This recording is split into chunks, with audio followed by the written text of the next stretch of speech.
The session is resumed. Thank you, Mr. President. Senator Legarda has the floor. Mr. President, tomorrow, October 13, we will commemorate the International Day for Disaster Risk Reduction, or the IDDR. I rise today on a matter of personal and collective privilege to highlight once again the need to build our community's resilience to disaster and climate risks. When Nenita Consolacion saw her two children in the rubble, they were lifeless, but what struck her most was the sight of her beloved children still holding hands until the end. In between sobs, she narrated how she lost her children when on that fateful day of November 8, 2013, the wind suddenly grew strong, water entered their house, at first ankle deep, then quickly rising, and the next thing she knew, her two children were drowned by the rising floodwaters. Nenita lived to painfully tell her story, but more than 6,000 others are now just part of the statistics. They were not fortunate enough to survive Super Typhoon Yolanda, said to be the world's strongest typhoon to make landfall. Mr. President, this year's IDDR celebration carries the slogan, Live to Tell, and focuses on reducing global disaster mortality, the first of the 7 targets of the Sendai Framework for Disaster Risk Reduction. If only communities on the path of Yolanda were prepared, if only they were evacuated in safe areas ahead of time, if only people knew what a storm surge meant and how they could have escaped its wrath, more people could have survived and testified how disaster risk reduction and preparedness can save lives. There are many more if-onlys and what-ifs, but finger-wagging will not give justice to the dead. We need to turn the lessons of Yolanda and other disasters into urgent climate action to build resilience. All over the world, there are many other Nenitas from tragedies of even greater magnitude, such as a 2004 Indian Ocean tsunami that claimed 230,000 lives, the 2008 Cyclone Nargis that claimed 130,000 deaths, that struck Myanmar and cost 138,000 deaths, and the 2010 earthquake in Haiti that killed 223,000 deaths or individuals. The Emergency Events Database of the Center for Research on the Epidemiology of Disasters recorded 7,056 disasters worldwide during the period 1996 to 2015. Natural hazards in the past 20 years killed 1.35 million people, more than half died in earthquakes, and the remaining due to weather and climate-related hazards. In the Philippines, deaths caused by storms alone reached 15,880 during the period 2006 to 2015, significantly higher than the 3,970 storm deaths in the previous decade. The community of nations realized that they must come together and craft a global framework that will serve as guide towards addressing risks and building resilience to disasters. In 2005, governments around the world adopted the YOGO Framework for Action, or the HFA, aimed at substantially reducing disaster losses in lives and in the social, economic, and environmental assets of communities and countries by the year 2015. Among the 5 priority actions of HFA, making disaster risk reduction a policy priority and strengthening institutions has progressed the most. Here in our country, the passage of landmark legislation on disaster and climate risk management, the Climate Change Act of 2009, as amended by the People's Survival Fund of 2012, the Philippine Disaster Risk Reduction and Management Act of 2010. These have institutionalized and mainstreamed disaster risk reduction and climate change adaptation in development policies, plans, and programs, as well as in public funding. However, translating policies into action is a different issue altogether. Even with the HFA, The past decade saw disasters continue to exact a very heavy toll. A staggering 1.5 billion people in the world were affected in various ways, including more than 700,000 killed by disasters. The total economic loss was more than $1.3 trillion.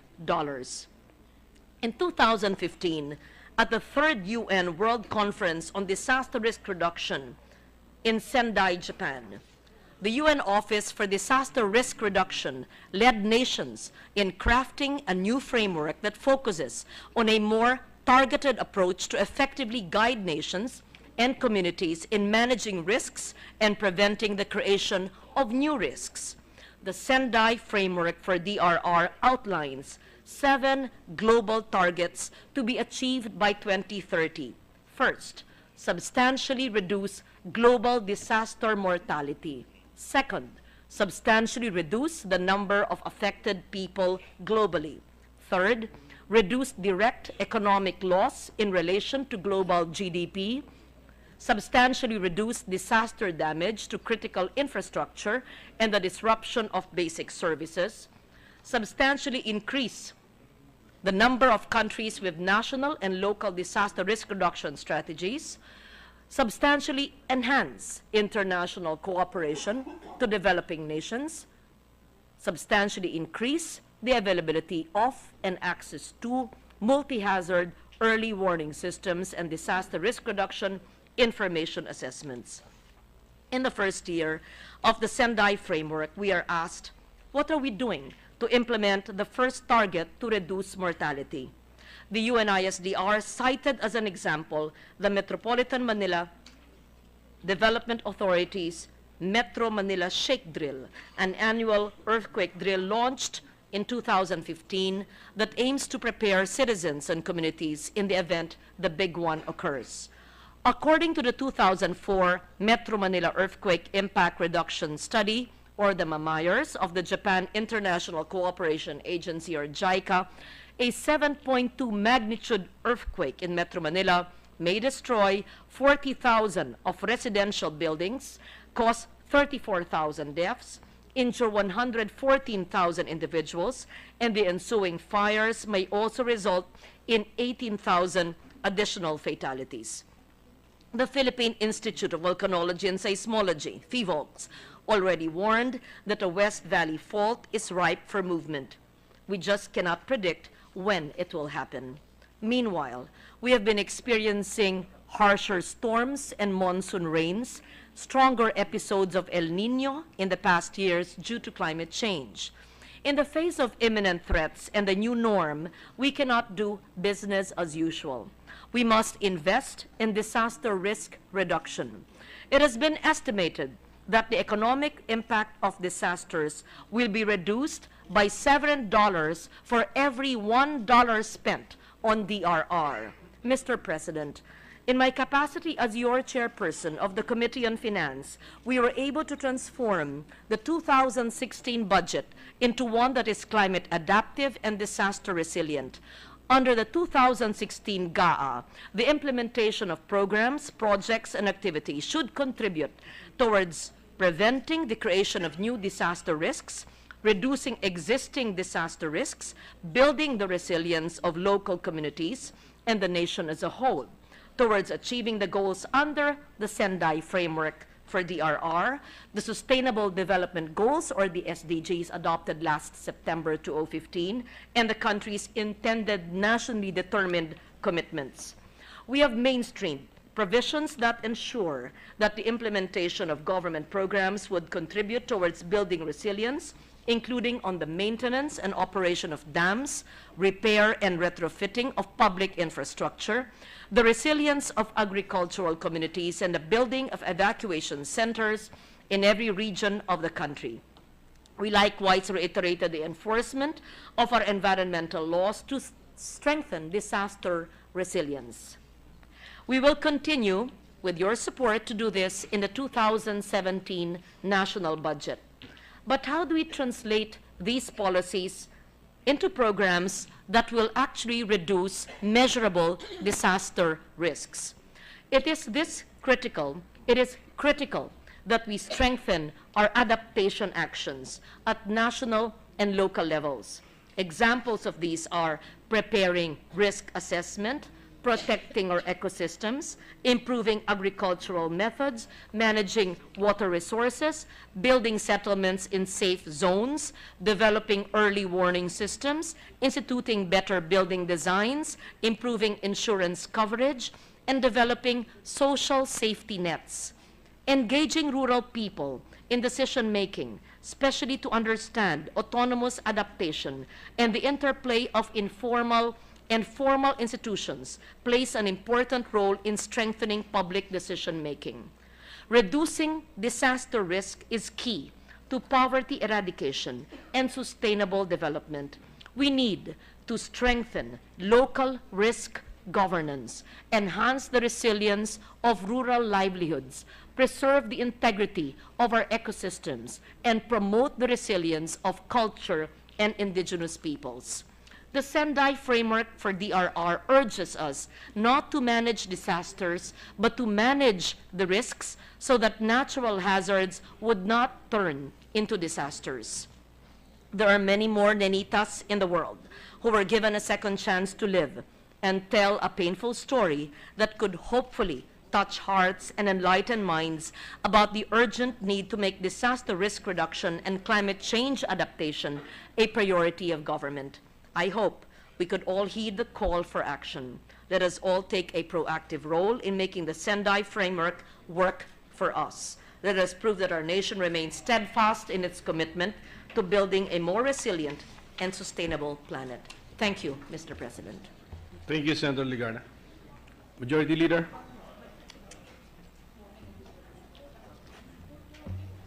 Mr. President, I move that we refer the. Yes, may we recognize Senator Ontiveros? Mr. President, I'm sorry. No, please, ladies first. Mine is just a manifestation of support. Majority Leader, who shall I recognize? Senator Ontiveros, Mr. President. Senator Ontiveros is Ladies recognized.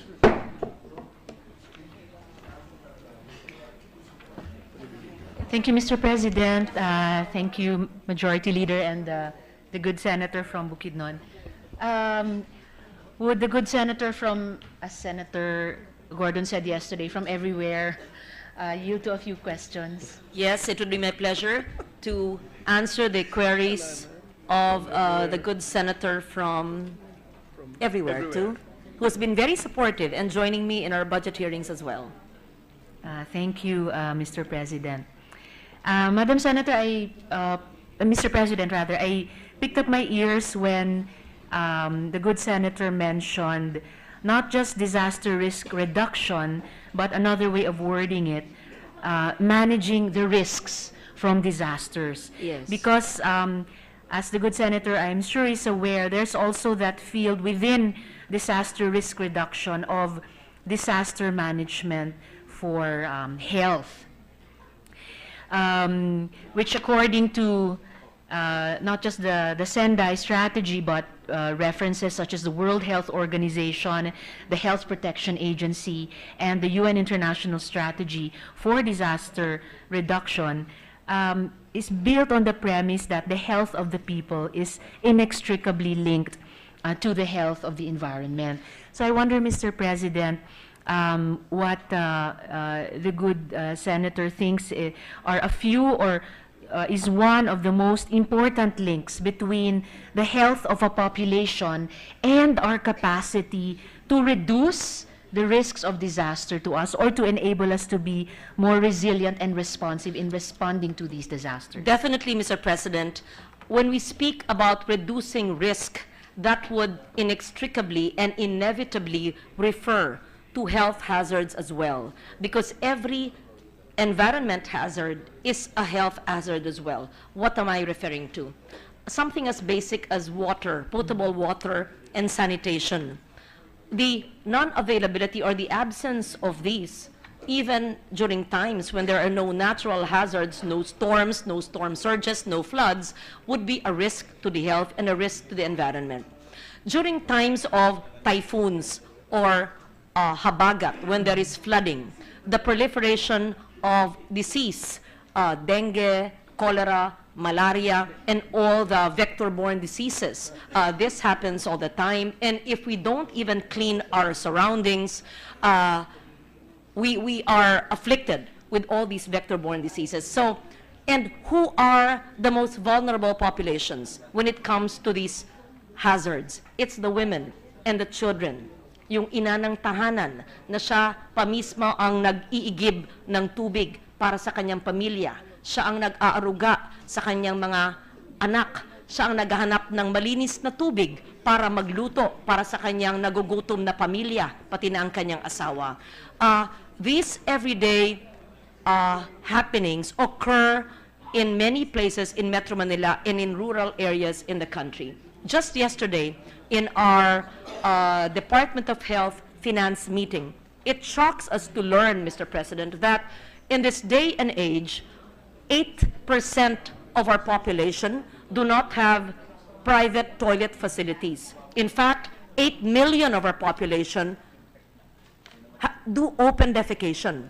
And so it is part of our advocacy on reducing risk by hopefully funding what is needed by next year, by 2017. So there is no Filipino family that is deprived of a toilet, because it is simply a society that does not recognize the basic human rights. It is an inhumane society to allow 8 million people to openly defecate. This is a big risk, I think, in terms of our sanitation, in terms of living in a healthy community. And so the good lady senator is correct in linking disaster risk reduction with health and environmental safety as well.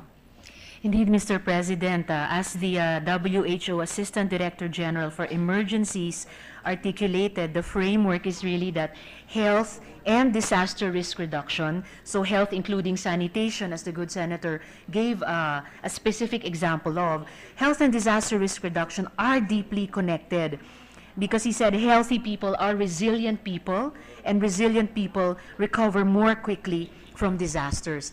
Returning, Mr. President, to the major reference to Sendai made by the good senator. Yes.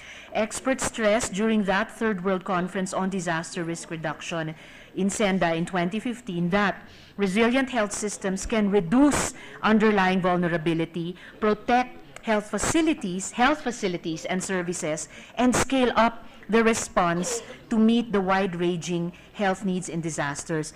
So ibig mong sabihin, Mr. President, when our health systems are If they're in enabled, place, if yes. they are in If they're place, capable. and they have a high capacity, Correct. they also deliver better results in terms of our disaster Yes. preparedness and response. You're correct. Mr. President. It simply means that if our barangay health centers are equipped with the necessary equipment to check the the patients within the community, if our DOH hospitals are equipped with the equipment needed to maintain a healthy population, if we have barangay health workers who are trained what to do during the times of an emergency, if we know how to respond in times of floods, in times of tsunami, in times of storm surge, in times of earthquakes. So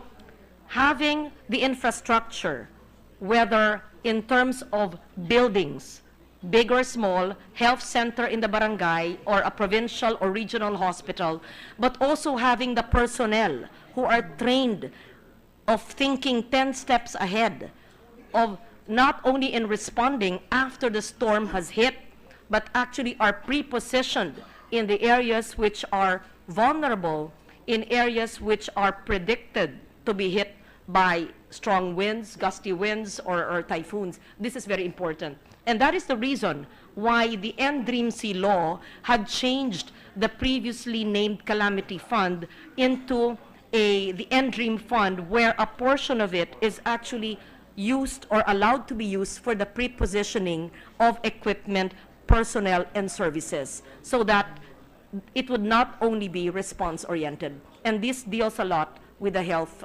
sector. Thank you, Mr. President. As a last question, There are two sessions going on. yes, ma'am. Yes, Mr. President.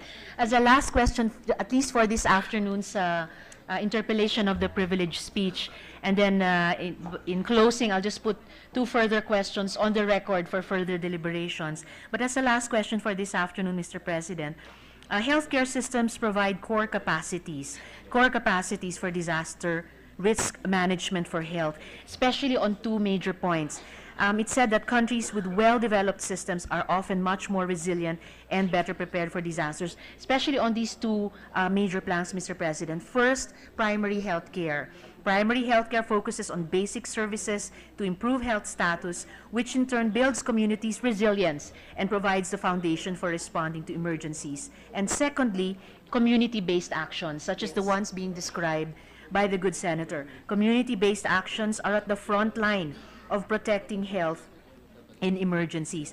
So I'd just like to seek the wisdom of the good senator, Mr. President, how she believes that a focus on primary health care and on community-based actions both enable the community to better prepare for and better respond to disasters. Yes, Mr. President. In fact, the presence of a DRR officer in every municipality is so important, and that is already part of the law.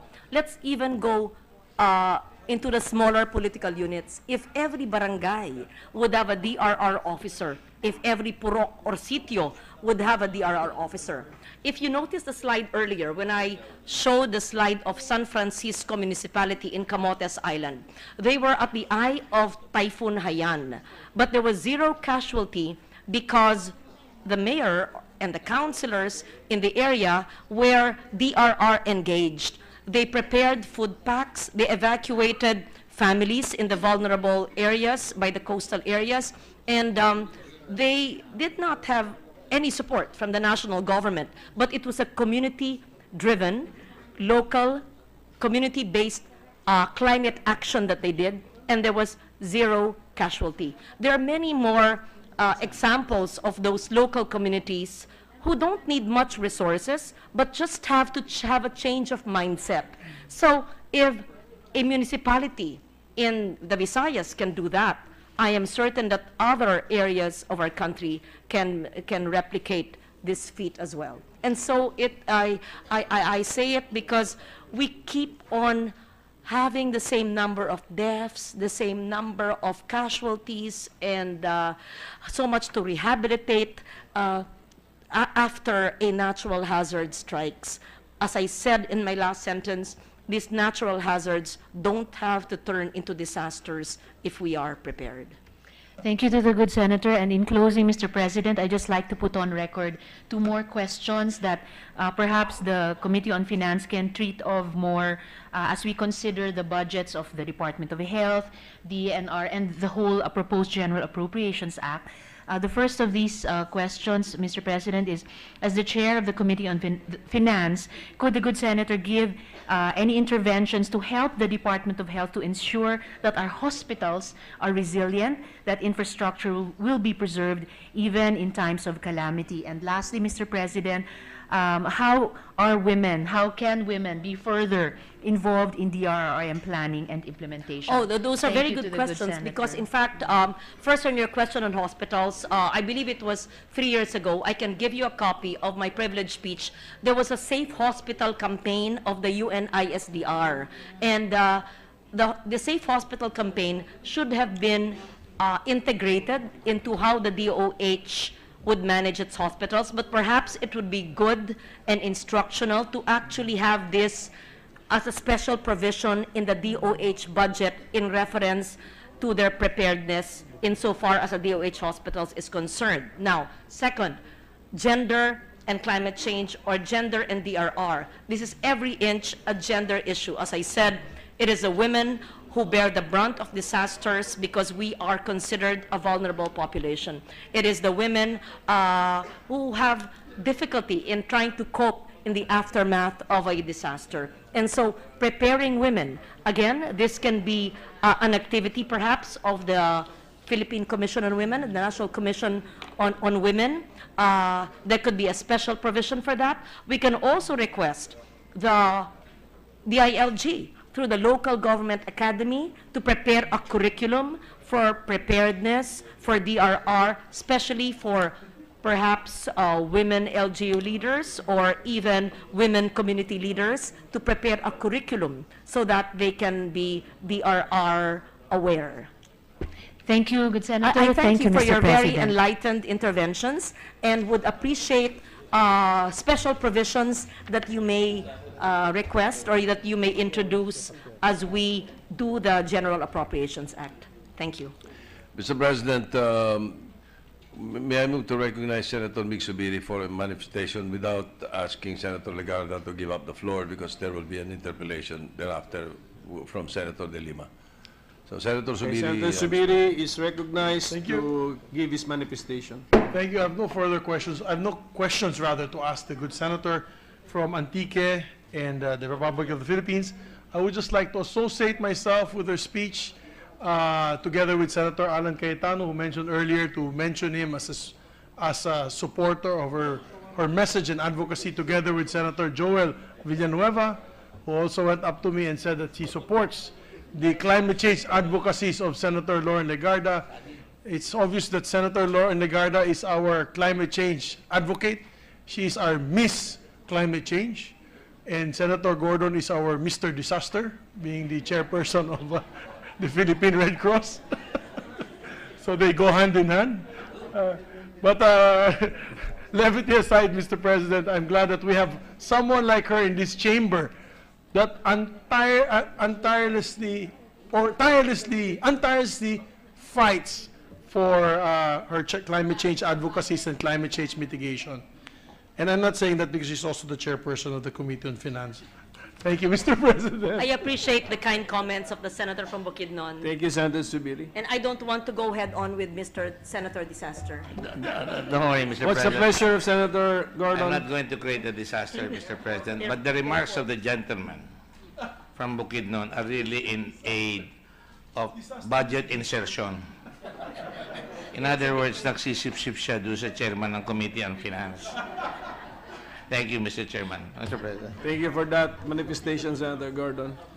Mr. Majority President, Leader. may we recognize Senator De Lima. Senator De Lima is recognized for interpellation.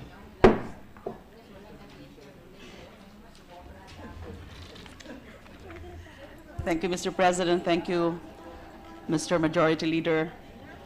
Will the good senator, the noted and renowned pro-environment champion of the Senate and of the country, It would be my honor, question? Mr. President, my pleasure to answer the interpellations, the questions of the good senator from Bicol and the Philippines. It's actually just one question. May we know the position of the good senator on the Paris Agreement on Climate Change, or the otherwise known as the Paris Climate Pact? Yes. We all know the backdrop of this agreement. Of course. And we know the status of Yes. this agreement. I'm glad that the good senator had brought it to our attention, Mr. President. In fact, I was in New York as co-head of delegation on April 22. I've been advocating this for decades, since I was a young journalist, Mr. President. The status of the Paris Agreement is, it is with the executive. It is supposed to be transmitted to the Committee on Foreign Relations, chaired by Senator Cayetano. I'd spoken to Senator Alan about it, and as soon as it is transmitted to the chamber, he is willing and will sponsor the Paris Agreement. I know that there are several certificates of concurrence that are being awaited by the Climate Change Commission. The DFA is also very supportive of this, as clarified by Secretary Yasay during our budget hearing. And tomorrow we have the budget of the Climate Change Commission, if the good senator wishes to join this representation, so that we can have a briefing on the status of the agreement. We know that by November 4, this will come into effect, because this agreement says that if 55% of nations Would ratify. ratify it, then it would be into force. And so, while we are awaiting the ratification of the Philippine Senate, because it has not yet been transmitted to us, it will be enforced already. Let me just state, Mr. President, that our submissions of the intended nationally determined commitments are conditioned or pegged on technical and financial assistance, meaning the 70% reduction of greenhouse gas emissions that we had introduced as an INDC is conditioned on technical and financial assistance, meaning that those who will say, why is the Philippines supposed to mitigate when we are only a 0.3% emitter in the world? Itatagalog ko po para simple. Tayo ay isang mahirap na bansa, tayo ay hindi naman sanhi ng nangyayaring pagbabago ng klima dahil tayo naman ay hindi nagsimula nito. Ang Estados Unidos, ang bansang China, ang India, ang European Union, sila, pagsasama-samahin natin ang kanilang greenhouse gas emissions, ang sanhi ng pagbabago ng klima. Ngayon, bakit tayo magmimitigate? Ang ibig sabihin po ng mitigate, bakit natin kailangan bawasan ang ating pagbubuga ng greenhouse gas emissions kung tayo ay isang mahirap na bansa? Will this stymie economic development? The answer, Mr. President, is that no, this will not stymie our economic development. As I said, being a 0.3% emitter in the world only means that even if we are a non-emitter in the world, it would be to our advantage because we can access the Green Climate Fund where billions of dollars await vulnerable nations like the Philippines. We thank the good senator for enlightening us on the benefits, on the wisdom of the Paris Climate Pact, that indeed we are a signatory and it would be very good if we ratify this agreement. So May I also- my question really Yes. is, is the good Yes. senator supporting the ratification Of course. of that Yes, agreement? Mr. President, I am not only supporting the agreement, I have also committed to the former UNFCCC head Secretary General Christiana Figueras, who may have lost in her bid for the United Nations Secretary General because the Portuguese, Mr. Gutierrez won as Secretary General, but Christiana is a good friend. She was a UNFCCC head, and I had committed that I will help her in her campaign for Mission 2020, Mission 2020, which is to compel nations, especially those emitting greenhouse gas emissions, the industrialized nations, to abide by the Paris Agreement. As I said, on November 4, it will be in effect. In fact, 75 countries, including the European Union, have already ratified the agreement. It is historic that both the United States and China have ratified the agreement, and I think more than 55%. We already have about 63% of total emissions if you put together all the countries that have ratified the agreement. Thank you. That's all I wanted, a commitment from the good senator that is going to really push for the ratification of this agreement, as Yes, I Mr. will. President. I would want to be with you in that, the hearing, the committee hearing Yes. tomorrow, but unfortunately there is a hearing on the Committee on Justice. So, but I'll be glad to go over all the other, Yes. documents. I really thank you for your questions because it is important that everyone understands that even if we are not a major emitter in the world, Correct. we the agreement is not all about mitigation. It is about mitigation and adaptation. And adaptation means giving us the technical and financial assistance to do flood controls, to do early warning systems, to help our vulnerable populations, including our indigenous people, 15 million of them, of the 100 million population, to help the most rural areas who don't have electricity. There's so much that we could do with the funds that will come from the Green Climate Fund. In fact, small island states, Fiji, did Maldives ratify it? Grenadines, Palau, so many island states who are also non-emitters in the world have ratified it earlier than the Philippines. But of course, the ratification process may be simpler.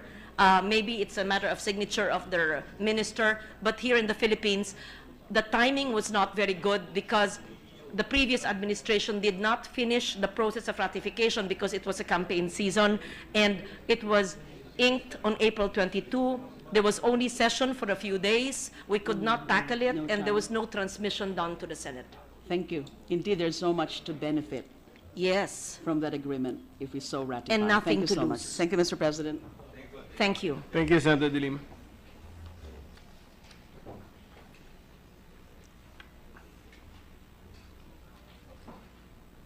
Majority Leader. Thank you, Mr. President. I move to refer the speech of Senator Legarda to the Committee on Climate Change. There's a motion to refer the privileged speech as well as the interpellation thereon, the privileged speech of Senator Legarda, to the Committee on Climate Change. Any objection? Hearing none, the motion is approved. I'd like to acknowledge the presence of the guests of Senator Pacquiao, Mr. President, Vice Governor Dr. Elmer De Peralta, and 14 board members of Sarangani, Mr. President. Welcome to our public officials from Sarangani. Mr. President, to speak on a matter of public interest, may we recognize Senator Win Gatchalian. Is there any objection? Hearing none, Senator Gatchalian is recognized to speak on a matter of public interest. Magandang hapon po, Mr. President. Good afternoon to everyone. Mr. President, dear colleagues, I rise on a matter of personal and collective privilege to update this esteemed body on contemporary issues facing the Philippine energy sector. In July and August, the country's precarious energy situation caught the attention of the general public as persistent red and yellow alerts caused Luzon-wide rotating brownouts. Because of this, one of my first acts as chairman of the Senate Committee on Energy was to act on Senate Resolution number 74, filed by our distinguished colleague, Senate Minority Leader Ralph Recto, by conducting an investigation into these power interruptions, which were estimated to cost as much as 3.3 billion pesos in economic losses per hour. It became apparent during the investigation, Mr. President, that to serve the needs of our growing economy, it would be imperative to build an adequate power supply. Thus, it became one of my priorities as chairman of the Senate Committee on Energy to collaborate with public and private stakeholders of the energy sector in laying down the blueprint for establishing the right energy mix for the Philippines. Simply put, my vision is to build an energy supply founded upon the principle of 3S, a stable energy supply which provides sulit or affordable energy to consumers while ensuring environmental sustainability. In furtherance of this vision, Mr. President, the Senate Energy Committee has undertaken extensive consultative hearings with industry stakeholders to identify prevailing issues and craft solutions to the problems facing our energy sector. We started off these consultations by inviting the Department of Energy family to brief us on its mandates and plans of action. Certainly, as the foremost government agency directing Philippine energy policy, the DOE will play a critical role in deciding our country's energy future. However, the DOE cannot do it alone, as legislators, we must take our oversight function seriously to make sure that the DOE and its attached agencies are performing their duties with the highest levels of competence and responsiveness. Additionally, the Senate must be ready to quickly pass legislation to clear roadblocks in existing laws which continue to hinder progress in the energy sector. Mr. President, the next series of hearings involve the stakeholders of the upstream and downstream oil and gas industries. There, we discuss issues such as the nearing expiration of the Malampaya service contract and the pending depletion of the Malampaya gas field, one of Luzon's primary power sources, as well as the potential of establishing a liquefied natural gas infrastructure to best serve our energy needs.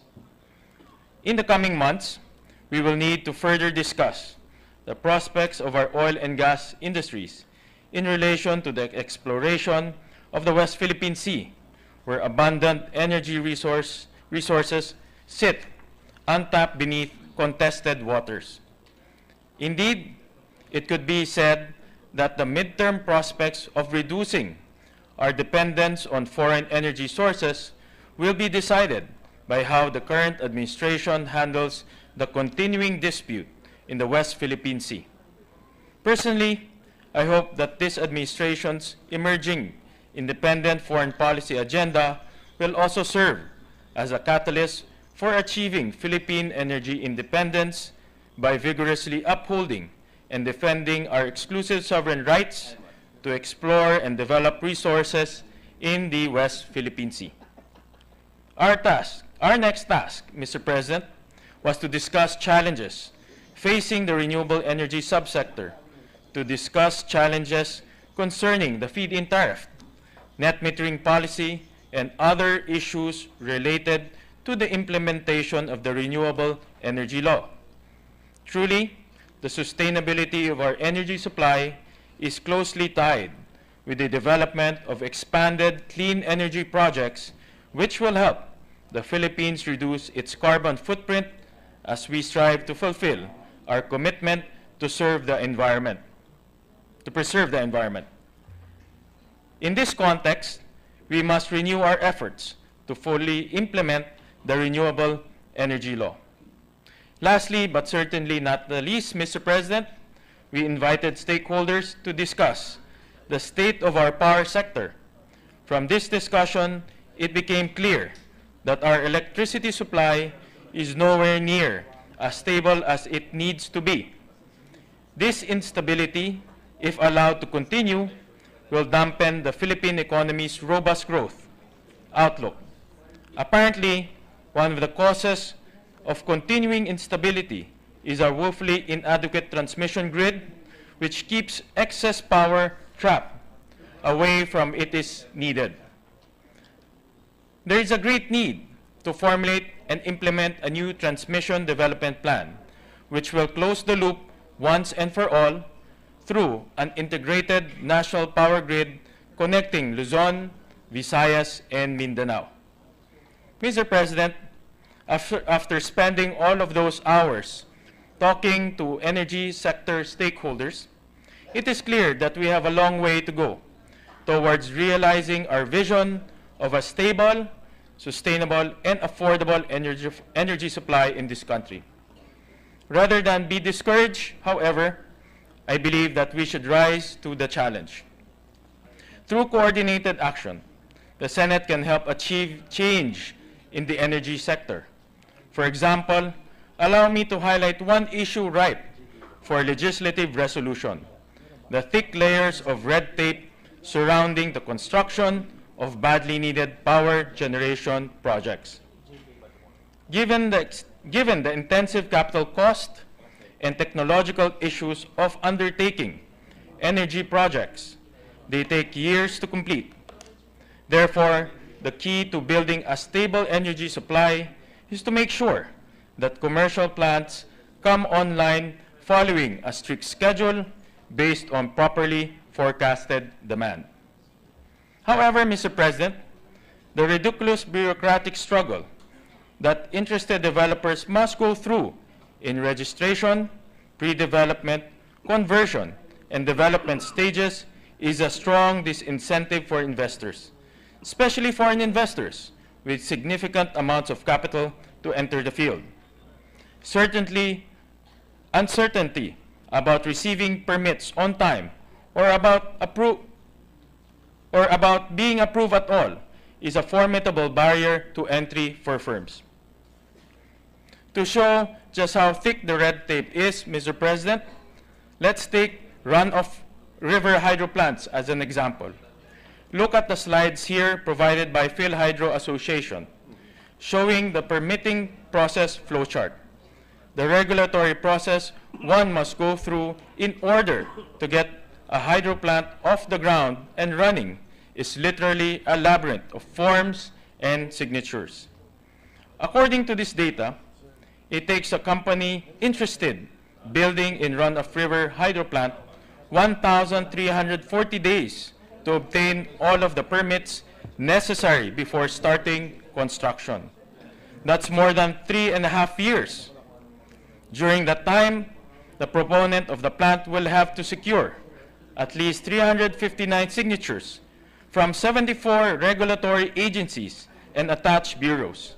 They will also have to make sense of 20 laws governing the entire process as they attempt to accomplish 34 different contracts, certifications, endorsements, and licenses. Talk about regulatory overkill. This bureaucratic nightmare is, unfortunately, not limited to hydro plants. In every hearing we held, complaints of red tape and government inefficiency were a universal chorus among stakeholders. Simply put, red tape is tying down the energy sector, and with it, prospects for stronger economic growth. Mr. President, ever since my days as a local public servant in Valenzuela City, I've been a proponent of instituting ease of doing business reforms to unleash the productive capacity of private enterprise. The same kind of reforms will have to be beneficial to the energy generation sector since EPIRA has created a privatized energy paradigm. Therefore, it must be one of our legislative priorities to streamline the energy sector, the entire energy regulatory framework, starting with permits and licensing processes. In line with this, Mr. President, I'm preparing to file a bill which will declare certain power infrastructure projects as projects of national significance. Urgently needed power infrastructure projects designated as projects of national significance will be the subject of procedural incentives which will streamline licensing processes. Through this proposal, we hope to significantly cut the amount of red tape wrapped around desperately needed power infrastructure projects, thereby reducing the interval between the earliest stages of conceptualization and fully operational status by years at a time. This will, in turn, boost investor confidence in power projects by fostering certainty and stability in the timetables of these complex projects. In this way, we can face any impending energy crisis head-on with swift and concerted action. In addition to this proposal, I will also steer the Senate Energy Committee to work double time in collaboration with the DOE and private energy stakeholders to lay the groundwork for an express one-stop shop which will fix the bureaucratic mess surrounding energy projects once and for all. Instead of having to run through the hectic labyrinth of departments, agencies, and other government offices, persons interested in undertaking power infrastructure projects will be able to complete all of their regulatory requirements in a single place. In doing this, we will be taking a crucial step forward in building a sustainable energy supply for the Philippines by encouraging sustainable development and growth in our energy sector through coordinated and responsive regulatory mechanisms. Mr. President, in closing, let me drive home a point which has become more and more clear to me the more I have immersed myself in energy policy. The fate of our economy is closely intertwined with the quality of our energy supply. For all of the macroeconomic strides we have made in the past few years, it is nevertheless a sobering reality that we still have a long way to go in fostering truly inclusive growth, which will uplift the lives of even the most unprivileged Filipinos.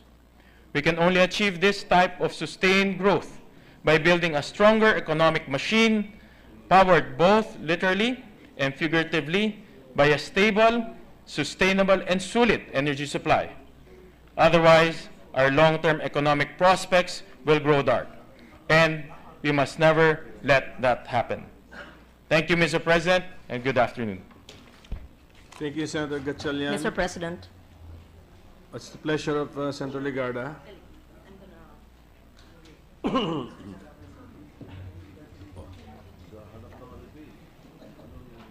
Yes, what's the pleasure of Senator Legarda? May I be recognized, Mr. President? Yes. I wanted to associate myself with the good senator from Valenzuela and the Philippines in his neophyte, the neophyte senator has delivered his maiden privilege speech on something very important. And I would like to ask him whether this would entail legislation, or is it simply influencing the Department of Energy to facilitate the procedures instead of 800 signatures or 500 signatures for a hydro project or any energy project for that one-stop shop, similar to what the DOLE had done under Secretary Bello? Because that is the complaint that I've heard from time immemorial, without casting aspersion on any administration or any secretary. And yan po ang sakit, hindi lang ng DOE, kundi ng iba't ibang ahensya ng gobyerno. You're a businessman, you come from a business family, and you know what ails Philippine business. So I much appreciate what you presented here, and I hope that you could actually do that one-stop shop, which I think would not entail legislation. I think, Madam Senator, we will need legislation because from our research, because it will crisscross different departments as well as some local governments. We will need an overarching legislation to really compel all of these departments to support this one-stop shop, because it's they will be coming from different departments, and I think these different departments will also have various prerequisites and various laws that pertains to power plants and other energy-related projects. And in the meantime, does it mean that developers, investors, the business community would have to go through the whole rigorous process of more than 500 signatures? I think that's very anti-business. It's really anti-business, Madam Senator, because the hands of DOE is tied, and they can only do so much in terms of speeding up the process, because what they can actually improve is just within the realm of Department of Energy. But they are also having trouble convincing and also mobilizing the other departments, especially the local governments, which I think you have to crisscross 3 different levels: the barangays, municipality the or municipalities, city, and and the provinces. Yes. In fact, I've heard horror stories that even the barangays themselves, can really delay a major power plant or a major infrastructure project. You're correct. I will no longer interpolate. I simply wanted to associate myself with your good intention, and I would support the legislation that you are presenting. But perhaps an executive order of the President, because I've heard him say many times, pag national permits, 25 days. Pag LGU, 3 days. When the President says something, he means it and he wants it done. I think this is... Since you are close to the President, you're traveling with him to China, I think that an executive order would be able, if he put it in place, will change the whole scenario in the meantime that your proposed legislation is not yet enacted. Definitely, Madam Senator, that direction from the executive department, especially from the economic cluster, can really improve the time frame and the approval of this process. It's really ridiculous for a simple runoff river power plant. And in fact, just to give you a broad overview, the potential for runoff river or hydro plants in our country is about 10,000 megawatts. If we can just access the 10,000 megawatts, we would not need coal plants or any other plants, Exactly. to Yes. power our economy. But actually this morning I met also with the ambassador of the UK, and I think the UK had one bad experience in Palawan. It took them almost 23 years from the start to the end to operate a single runoff river hydro plant. So it's really a disincentive for serious investors in the power sector. If you're able to do that, and I'm sure you will, at the soonest possible time, that will be a great legacy that you, a very young senator, would be able to do. So I thank you for bringing that to our attention. Thank you, Madam Senator. Thank you po. Thank you. Mr. President, Senator Subiri was raising his hand yes, earlier. but may I be allowed, Mr. President, Majority to Leader. move to suspend interpellation of the topic of the privilege speech of Senator Gatchalian, because there are 3 or 4 other senators who wish to interpellate. Okay. But I was reminded by Senator Legarda, Chairman of the Committee on Finance, on the scheduled caucus, and some of the members might be leaving shortly. Database of the Center for Research on the Epidemiology of Disasters recorded 7,056 disasters worldwide during the period 1996 to 2015. Natural hazards in the past 20 years killed 1.35 million people, more than half died in earthquakes, and the remaining due to weather and climate-related hazards. In the Philippines, deaths caused by storms alone reached 15,880 during the period 2006 to 2015, significantly higher than the 3,970 storm deaths in the previous decade. The community of nations realized that they must come together and craft a global framework that will serve as guide towards addressing risks and building resilience to disasters. In 2005, governments around the world adopted the Yogo Framework for Action, or the HFA, aimed at substantially reducing disaster losses in lives and in the social, economic, and environmental assets of communities and countries by the year 2015. Among the framework for disaster risk reduction, if only communities on the path of Yolanda were prepared, if only they were evacuated in safe areas ahead of time, if only people knew what a storm surge meant and how they could have escaped its wrath, more people could have survived and testified how disaster risk reduction and preparedness can save lives. There are many more if-onlys and what-ifs, but finger-wagging will not give justice to the dead. We need to turn the lessons of Yolanda and other disasters into urgent climate action to build resilience. All over the world, there are many other nanitas from tragedies of even greater magnitude, such as a 2004 Indian Ocean tsunami that claimed 230,000 lives, the 2008 Cyclone Nargis that claimed 130,000 deaths, that struck Myanmar and cost 138,000 deaths, and the 2010 earthquake in Haiti that killed 223,000 deaths or individuals. The emergency event, the need to build our community's resilience to disaster and climate risks. When Nenita Consolacion saw her 2 children in the rubble, they were lifeless, but what struck her most was the sight of her beloved children still holding hands until the end. In between sobs, she narrated how she lost her children when on that fateful day of November 8, 2013, the wind suddenly grew strong, water entered their house, at first ankle deep, then quickly rising, and the next thing she knew, her 2 children were drowned by the rising floodwaters. Nenita lived to painfully tell her story. but more than 6,000 others are now just part of the statistics. They were not fortunate enough to survive Super Typhoon Yolanda, said to be the world's strongest typhoon to make landfall. Mr. President, this year's IDDR celebration carries the slogan, "Live to Tell," and focuses on reducing global disaster mortality. The first of the 7 targets of the Sendai, the 5 priority actions of HFA, making disaster risk reduction a policy priority and strengthening institutions, has progressed the most. Here in our country, the passage of landmark legislation on disaster and climate risk management, the Climate Change Act of 2009, as amended by the People's Survival Fund of 2012, the the Philippine Disaster Risk Reduction and Management Act of 2010. These have institutionalized and mainstreamed disaster risk reduction and climate change adaptation in development policies, plans, and programs, as well as in public funding.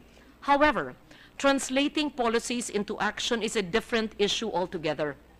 Even with the HFA, the past decade saw disasters continue to exact a very heavy toll. A staggering 1.5 billion people in the world were affected in various ways, including more than 700,000 killed by disasters.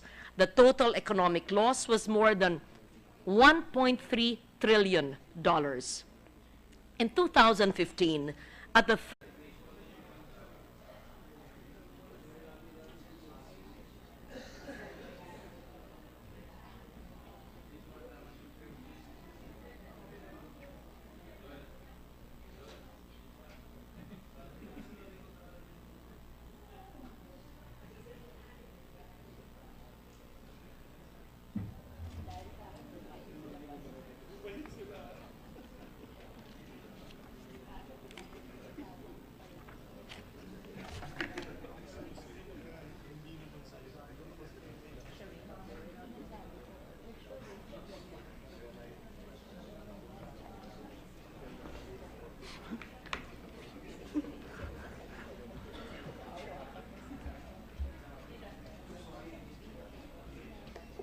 The session is resumed. Thank you, Mr. President. Senator Legarda has the floor. Mr. President, tomorrow, October 13, we will commemorate the International Day for Disaster Risk Reduction, or the IDDR. I rise today on a matter of personal and collective privilege to highlight once again